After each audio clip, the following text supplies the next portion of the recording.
My name is Kris Senanu, and I'm the Chief of Enterprise in Safaricom. The enterprise business, or Safaricom business as it is branded, is in charge of engaging businesses, the public sector, and SMEs on services and solutions. That's who we are, and that's what we like to do best. 5G is fifth generation mobile technology. For all intents and purposes, look at it this way. You had 2G, and then there was an upgrade to 3G, and then 4G, which has been the latest that most of the mobile networks have deployed. 5G is the latest. And if you want like a description, if the speed you had was like 100 kilometers per hour, if you're driving a car, 5G will give you almost 6 times that speed. But the more important bit of it is that it's the reliability and your ability to do multiple things at the same time on any device that you want. So 5G is just a much better technology than we've had in 4G. For the 5G rollout, we're looking at deploying initially 150 base stations across 9 different markets this year.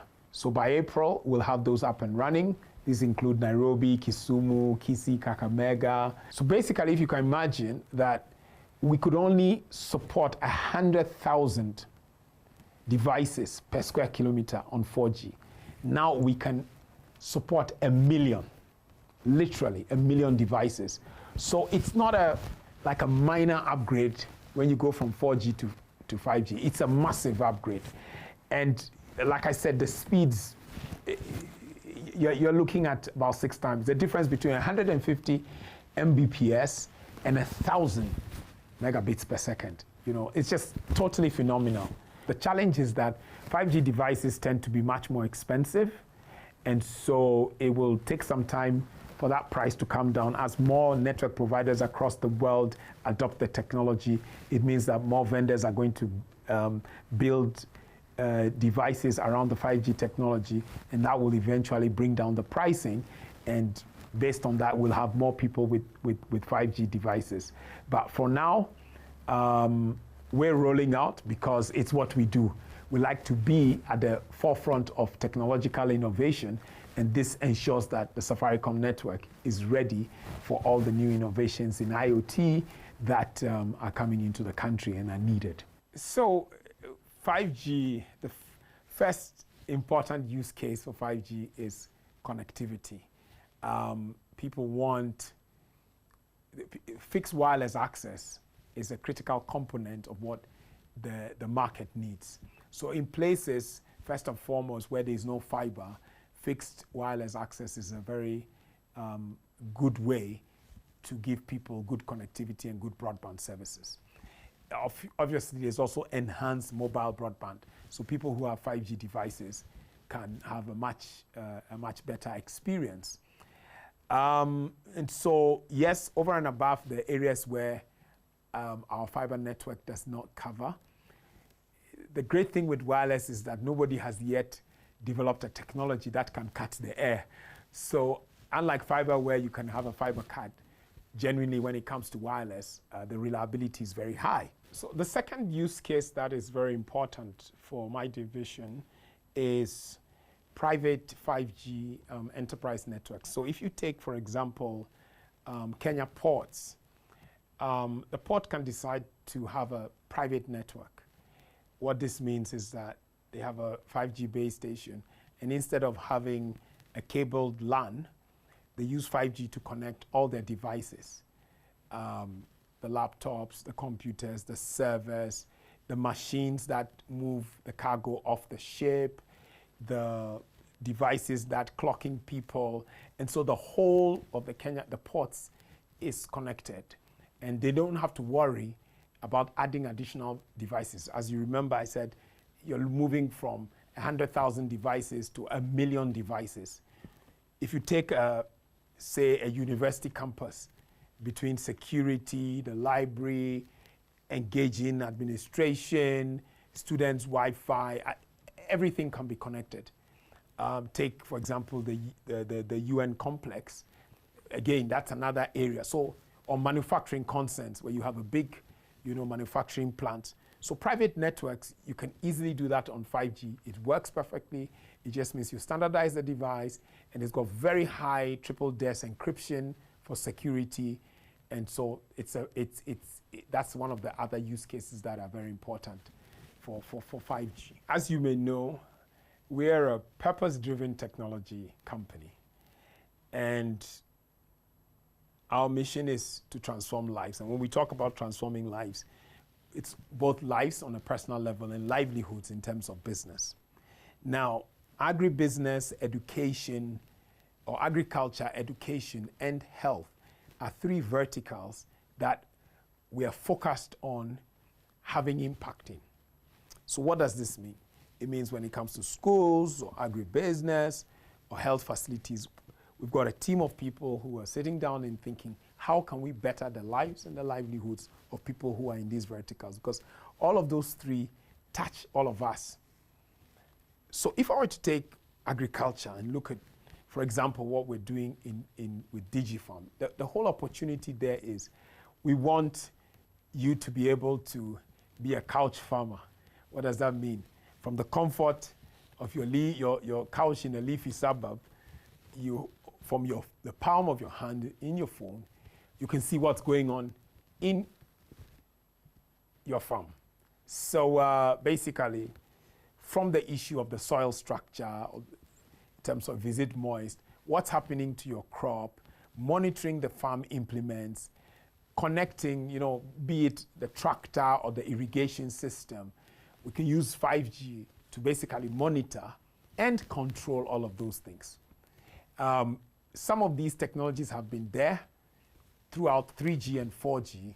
What has happened is that with 5G, the ability to control them, the ability to have HD quality signal in terms of the monitoring has been enhanced. For DigiFarm, we're looking at ensuring that the farmer gets this information through their phone as real time as possible. That's basically it. Over and above registering all the farmers, understanding what crop they have, helping them with information about fertilizer. Basically, right now, the technology is much, much more affordable, and it creates the opportunity for different connected sensors that a farmer can deploy around their farm to monitor and manage things. On the health vertical, what is happening is that you have tier 1 hospitals, or what we call referral hospitals. We've got Moi and we've got Kenyatta. Now, there's a lot of experts also scattered around hospitals, let's say in Nairobi and in Mombasa, but in a place like Turkana, in a place like Samburu, they may have the hospital facilities, but they may not have the experts. So again, in what you will call telemedicine, which also has been there for some time, but has not been efficient because of not having high enough connectivity or speed and reliability. With 5G, we are able to connect different hospitals. So you have an expert one side, and they can actually monitor a device. So if you have something like an MRI machine, and there's a patient in emergency in Turkana, you can have a doctor in Nairobi looking whilst the MRI is being scanned live, and they can then give the right information to the nurses and the healthcare workers on the other side. And that person will have quality information and be able to make the right decision for the patient. So healthcare is one of the areas that we see 5G being able to give good value. You can also take the case of wearables. These days, it's fashionable for people to have handheld devices or hand-worn devices which monitor their heart, monitor their weight, monitor everything. And this information, obviously, if the patient wants, can go direct to the hospitals or their GP, their general practitioner. So in terms of healthcare, you can see the way 5G can enable doctor-patient engagement, hospital to expert engagement, and even if you look at it in terms of the health ecosystem, we are able to raise the bar and make things much more effective and efficient for healthcare in the country. Our experience has shown that as we've moved from 3G to 4G and as we've rolled out our fiber network, that the more capacity you deploy, the more people use. It also, as more people are connected, it brings about a lot more opportunity. If you think about it, the gig economy of Kenya started after 2009 when the international fiber cables came and we deployed enough fiber in the country.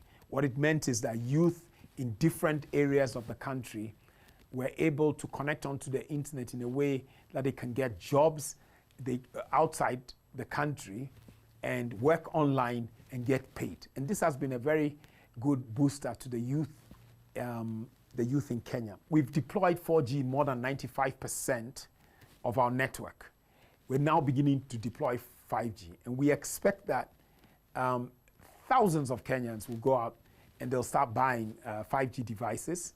But it also means that our broadband services are going to get much, much better.